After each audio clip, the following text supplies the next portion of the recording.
बच्चों question number 18 करेंगे, लेकिन 18 को कराने से पहले एक बार मैं 16 के बारे में कुछ समझाना चाहूंगा, जो 16 हम पहले कर चुके हैं। 16 में जो नीचे पॉइंट्स दे रखे हैं, उस पॉइंट में एक वर्ड था income, sorry, insurance claim receive. ये आपके एक एक्स्ट्रा ऑर्डिनरी इनकम है, और इसके दो ट्रीटमेंट हुए थे। एक आपने जो नेट प्रॉफिट बिफोर निकालने के लिए वहां पे लेस करते थे, क्योंकि एक्स्ट्रा ऑर्डिनरी खर्चे ऐड होते हैं और इनकम लेस होती है, तो ये इनकम है, और वहां पे आपने नोट नंबर 1 में लेस किया था। लेकिन साथ ही साथ आप इसको क्या कर रहे थे, आप इसको टैक्स पेड के नीचे यहाँ पे ऐड भी कर रहे थे। तो ये वाला आइटम एक बार ध्यान याद कर लेना। ऐसे ही एक और आइटम होता है, उसका नाम होता है कंपनसेशन फॉर नेचुरल डिजास्टर। तो इसका ट्रीटमेंट और इंश्योरेंस क्लेम दोनों सेम ही तो है। भैया आपने इंश्योरेंस क्लेम करवाया, इंश्योरेंस से क्लेम किया, उसे पैसे आ गए। ऐसे ही आपका नेचुरल डिजास्टर से कुछ खराब हुआ, उससे आपको पैसे मिल गए, तो दोनों सेम ही तो है, पर नाम बदल गया है। क्या नाम हो गया है? Compensation for natural disaster. Same ही चीज है, तो ट्रीटमेंट भी सेम ही होगा। ठीक है, कोई है क्या?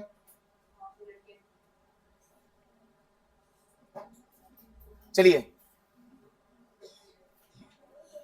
हाँ भाई, तो आइए बच्चों क्वेश्चन नंबर 18 पे।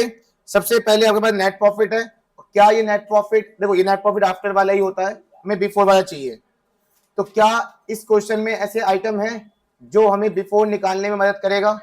बिल्कुल है। तो हमें क्या करना पड़ेगा, पहले पहले नोट बनाने पड़ेंगे। आइए, note number, note to account या note number,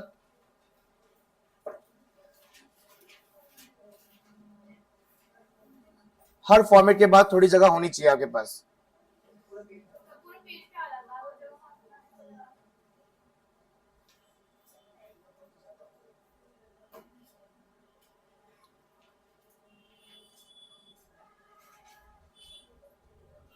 surplus, that is statement of profit and loss, और वो अमाउंट है मेरे पास कितनी? बोलो बच्चों, कितनी अमाउंट है? बोल क्यों नहीं रहे हो? कितनी अमाउंट है? 8 लाख रुपए। चलिए बच्चों, हम ऐसा नहीं करेंगे कि हाँ सिर्फ इसके लिए ही पहले ढूंढ लेते हैं आइटम, ऐसा नहीं। जो जो पॉइंट जैसा मिल रहा है, जहां की जगह वहीं भेज देते हैं। ठीक है, समझ में आया? तो जैसे नेक्स्ट पॉइंट है final dividend paid. Extra ordinary खर्चा है ना ये। डिविडेंड पे करना कौन सा खर्चा होता है? एक्स्ट्रा ऑर्डिनरी खर्चे, जो कि नोट में क्या होते हैं? ऐड। तो यहाँ पे आप लिखिए dividend paid.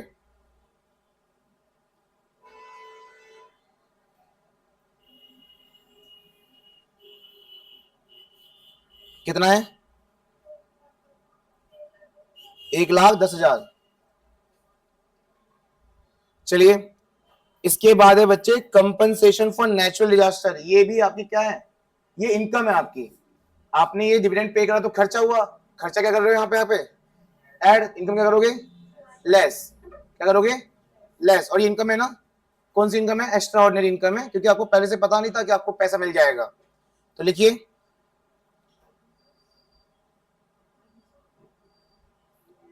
Compensation for natural disaster, bracket में कर दो इसे 75,000। अगर आपका मन है कि नहीं मुझे पहले ऐड वाला आइटम लेना है फिर लेस वाला आइटम लेना है, तो आप कर सकते हो ऐसा। ये भी सही है, वो भी सही है। जब हम करते हैं ना प्रेजेंटेशन, पहले ऐड वाला आइटम फिर लेस वाला आइटम, ऐसा भी कर सकते हो, कोई दिक्कत नहीं है। चलिए, उसके बाद बच्चों क्या है? डेप्रिसिएशन। ये कहाँ जाता है पता है ना?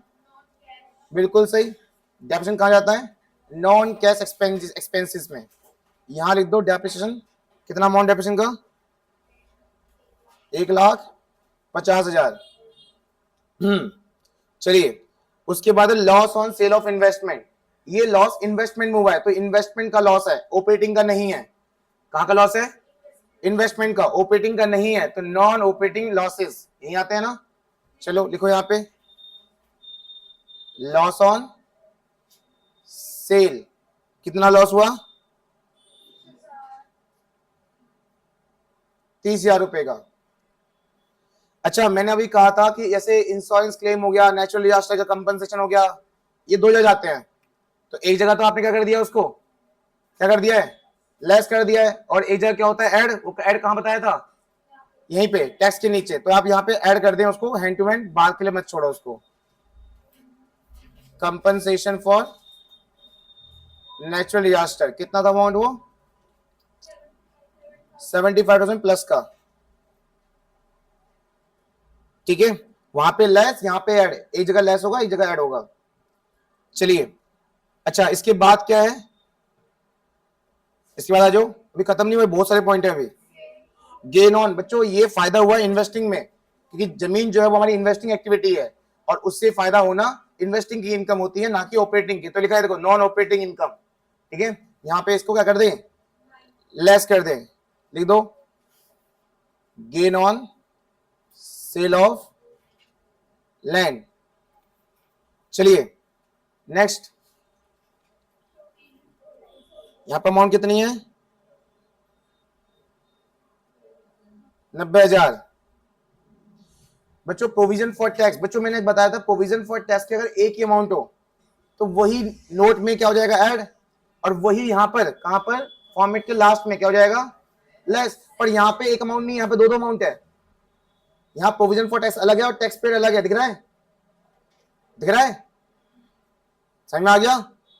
लेकिन अब बताओ, जो टैक्स पेड है वो टैक्स पेड के हेडिंग में जाएगा, और जो प्रोविजन फॉर टैक्स है वो नोट में जाएगा।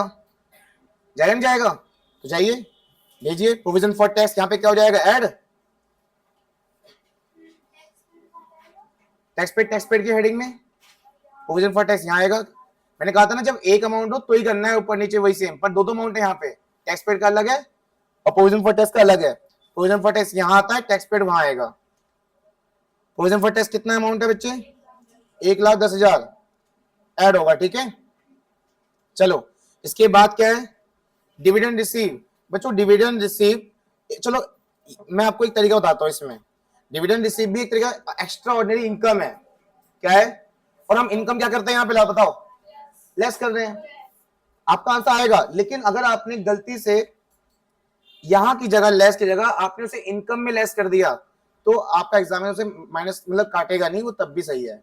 हाँ, अगर आप डिविडेंड पेड को लिख देते हो, डिविडेंड पेड का था हमने, उसको यहां पे ऐड करने की जगह आपने एक्सपेंसेस में ऐड कर दिया, तो आपके मार्क्स कट सकते हैं। एक्चुअल में ऐसा होता है कि एक्स्ट्रा ऑर्डिनरी आइटम के जो खर्चे होते हैं वो आप वहां दिखाओगे ही दिखाओगे, लेकिन एक्स्ट्रा ऑर्डिनरी आइटम की जैसे जैसे डिविडेंड इनकम हो गई जो मिली है, वो आपकी मर्जी होती है, दोनों में से कहीं भी दिखा सकते हो, वहां पे लेस या फिर यहां पे लेस, लेकिन खर्चे अगर होंगे तो वहां ही दिखाना है, ठीक है। ये ऐसा है, समझ में आया? तो आपकी मर्जी है, आप इसे यहां भी लेस कर सकते हैं या फिर यहां पे भी लेस कर सकते हैं, ठीक है। लेकिन मैं कह रहा हूं कि अगर डिविडेंड पड़ ही रहे हो तो एक ही जगह कर लो, पेड यहां पे ऐड और रिसीव यहां पे लेस कर दो। Dividend receive extra ordinary income को मानकर क्या कर देंगे यहां पे? लेस। डिविडेंड रिसीव हुआ है बच्चे, रिसीव, डिविडेंड रिसीव हमारी क्या होती है? Extra ordinary income. कितना? 20,000। इसमें तो बहुत सही अमाउंट आ गई नोट में। चलिए क्या होगा? लेस। हाँ इनकम है ना, क्या होगा? लेस होगा, इनकम है तो लेस होगा। चलिए जो नेक्स्ट पॉइंट क्या है? बोलो बोलो बोलो। डिक्रीज इन करंट एसेट, इसका तो अलग हेडिंग ही बनाया हुआ है हमने, डिक्रीज इन करंट एसेट, ये ना। तो डिक्रीज इन करंट एसेट्स में यही ऐसे लिख दो, decrease in current assets. Decrease in, कुछ आइटम का नाम दे रखा, तो डिक्रीज इन करंट एसेट्स में कितना अमाउंट है? 40,000 रुपए। नेक्स्ट क्या है? नेक्स्ट क्या है? नेक्स्ट क्या है? इंक्रीज इन करंट लायबिलिटी, वो भी यहीं आ जाएगा। इंक्रीज इन करंट लायबिलिटी वो भी यहीं आ जाएगा। बच्चों जिसको जो दिक्कत है पूछ लेना तुरंत ही कि कौन सा आइटम कहां पे क्यों जा रहा है। उसके बाद डिक्रीज इन करंट लायबिलिटी जो कि लेस हो जाएगा, decrease in current liability, decrease in current liability कितना? 10,000। और फिर है इंक्रीज इन करंट एसेट्स, ये भी लेस हो जाएगा, कितना? 60,000। चलिए बच्चों क्लियर इतना? लास्ट के 2 पॉइंट रह गए हैं, पर मैं चाहता हूं पहले लास्ट वाला पॉइंट पहले पढ़ लो। लास्ट का पॉइंट क्या है? Income tax paid. बच्चों ये रहा देखो फॉर्मेट में, इनकम टैक्स पेड लिखा हुआ है, लिखा हुआ है। चलो अच्छा, अगर मैं इनकम टैक्स को इसे में अमाउंट बाहर लिख दूं, कितना है? 1,00,000 20,000 बाहर लिख देता हूँ, चलो मैं लिख देता हूँ बाहर 1,20,000। अभी आप मत लिखना, रुक जाओ, 1,20,000 बाहर लिख देते हैं, चलो मान लेते हैं। लेकिन जो उसके ऊपर वाला पॉइंट है वो तो एक्स्ट्रा ऑर्डिनरी इनकम हो गई, और ये वो सी वैसी इनकम है जो नेचुरल डिजास्टर वाली, एक जगह ऐड एक जगह लेस। समझ में आ रहा है? तो इसको एक काम करते हैं, हम पहले से एडजस्ट कर देते हैं। यहाँ पे टैक्स पेड क्या होगा, लेस होगा, फिर वो रिफंड क्या हो जाएगा, ऐड। तो क्यों ना उसको मैं यहीं पे लेस के सीधा बाहर लिख दूं, क्यों? चलो पहले मैं ना एक काम करता हूं, वो जो रिफंड वाला पॉइंट करता है, रिफंड वाला 2,000 जाएगा, हाँ या ना बताओ? रिफंड वाला एक्स्ट्रा ऑर्डिनरी इनकम है और 2,000 जाएगा। यहाँ पे क्या होगा, लेस, और वहां क्या होगा, ऐड। तो एक काम करते हैं, पहले यहाँ दिखाते हैं क्या है, क्या नाम उसका, income tax refund. Income tax refund extra ordinary item क्यों होती है? क्योंकि हमें नहीं पता कि इनकम टैक्स रिफंड आएगा ही नहीं आएगा। कितना है, 10,000। चलो अब मैं इसको यहां पे ऐड करूंगा, किसके साथ, टैक्स की पेड के साथ। अब टैक्स पेड ऑलरेडी किसमें है, माइनस में, किसमें है, माइनस का ये, और वो प्लस का, कम कम बाद में वैल्यू कमी तो होनी है, तो क्यों डायरेक्ट कम करके लिख दो बाहर, एक साथ ही मैं से लिख देते हैं। बताओ टैक्स पेड कितना है, 1,20,000, और रिफंड कितना है, तो यहां लिख दो मैं 1,10,000। और ये कैसा है ये बता दो, 1,20,000 में से आपके पास चॉइस है, आप या तो आप बाहर 1,20,000 ही लिख दो। अगर आप 1,20,000 बाहर लिखोगे किसमें, ब्रैकेट में, ब्रैकेट में क्यों, क्योंकि ये लेस वाला आइटम है, तो ऐड करोगे अलग से, फिर क्या ऐड करोगे, रिफंड वाला पॉइंट, ठीक है। अगर आप 1,20,000 बाहर लेना चाहते हो, कोई भी आप डिडक्शन नहीं करना चाहते, काटना नहीं चाहते, तो अलग से फिर ऐड करना पड़ेगा। फिर वो लेस वाला है 1,20,000 लेस वाला, फिर ये 10,000, इतना ही तो बन जाएगा बाद में भी, इसलिए मैंने पहले एडजस्ट कर दिया, ठीक है। तो एक बार फिर से याद कर लो, आप रिफंड कभी आता है तो क्या करोगे बताओ, नोट में क्या करोगे, लेस, और यहाँ पे ऑलरेडी एडजस्ट करके बाहर लिख देना, टैक्स पेड में से निकाल के। देखो लॉजिक क्या कहता है, आपने टैक्स पे कितना पे करा, 1,20,000, गवर्नमेंट ने कितना वापस कर दिया, 10,000, तो आपने कितना एक्चुअली पे करा, बस इतना कर दो, और इनकम हुई है आपको अलग से, तो नोट में दिखा दिया, क्वेश्चन खत्म। अब क्या करना है बस हमें, सारे एड लेस करने, पहले तो यहां से अमाउंट उठाइए, और आएगा net profit before tax and extra ordinary, ठीक है, आइटम, एक्स्ट्रा ऑर्डिनरी आइटम, नहीं नहीं नहीं नहीं, इनकम बस, सिर्फ इनकम। और भी कौन कौन सी स्पेशल कुछ इनकम है, जैसे कंपनसेशन ये हो गया, इंश्योरेंस क्लेम हो गया, और रिफंड वाला हो गया, प्रोविजन वाला अगर एक ही अमाउंट है तो, नहीं तो इस क्वेश्चन में अलग अलग अमाउंट थे ना, दोनों के अलग अलग। चलिए बताइए कितना सकता है इसका आंसर,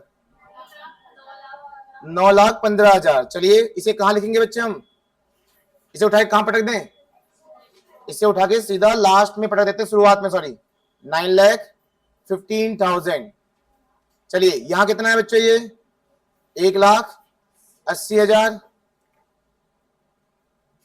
फिर ये किसमें है बच्चों, ये किसमें है, ये लेस में है, तो ध्यान रखना, हमेशा ध्यान रखना, भूल मत जाना, ठीक है चीजों को। बताओ 2,15,000 और प्लस 1,80,000, फिर माइनस 90, आई थिंक ये हो जाएगा 10,05,000, ये हो जाएगा बच्चों 10 लाख, नहीं होएगा, नहीं होएगा। और ये क्या आंसर है, operating profit before working capital, है ना, यही है, operating profit before working capital कितना है, 10,05,000। चलिए अब आते हैं हम एड वाले आइटम पे, 70 और 40, 1,10,000, 60 और 10, 70,000, वो भी किसमें, माइनस का, तो ये हो गया 40, ये हो गया 10,45,000, 10,45,000। क्या है ये, operating profit before tax and extra ordinary item. 10,45,000 में 1,10,000 माइनस कर दो, और 75 को ऐड कर दो। बताओ आपका आंसर किस में आ रहा है? सही आ रहा है आंसर? कितना? इंशाअल्लाह हमारा आंसर एकदम सही आ रहा है, सही एकदम 10,10,000। ठीक है, जय Shri Ram. Net cash flow from,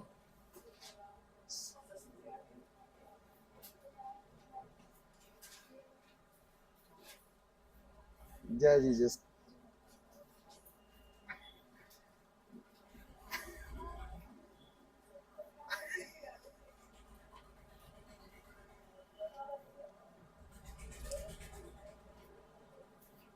खत्म बच्चों, क्वेश्चन खत्म।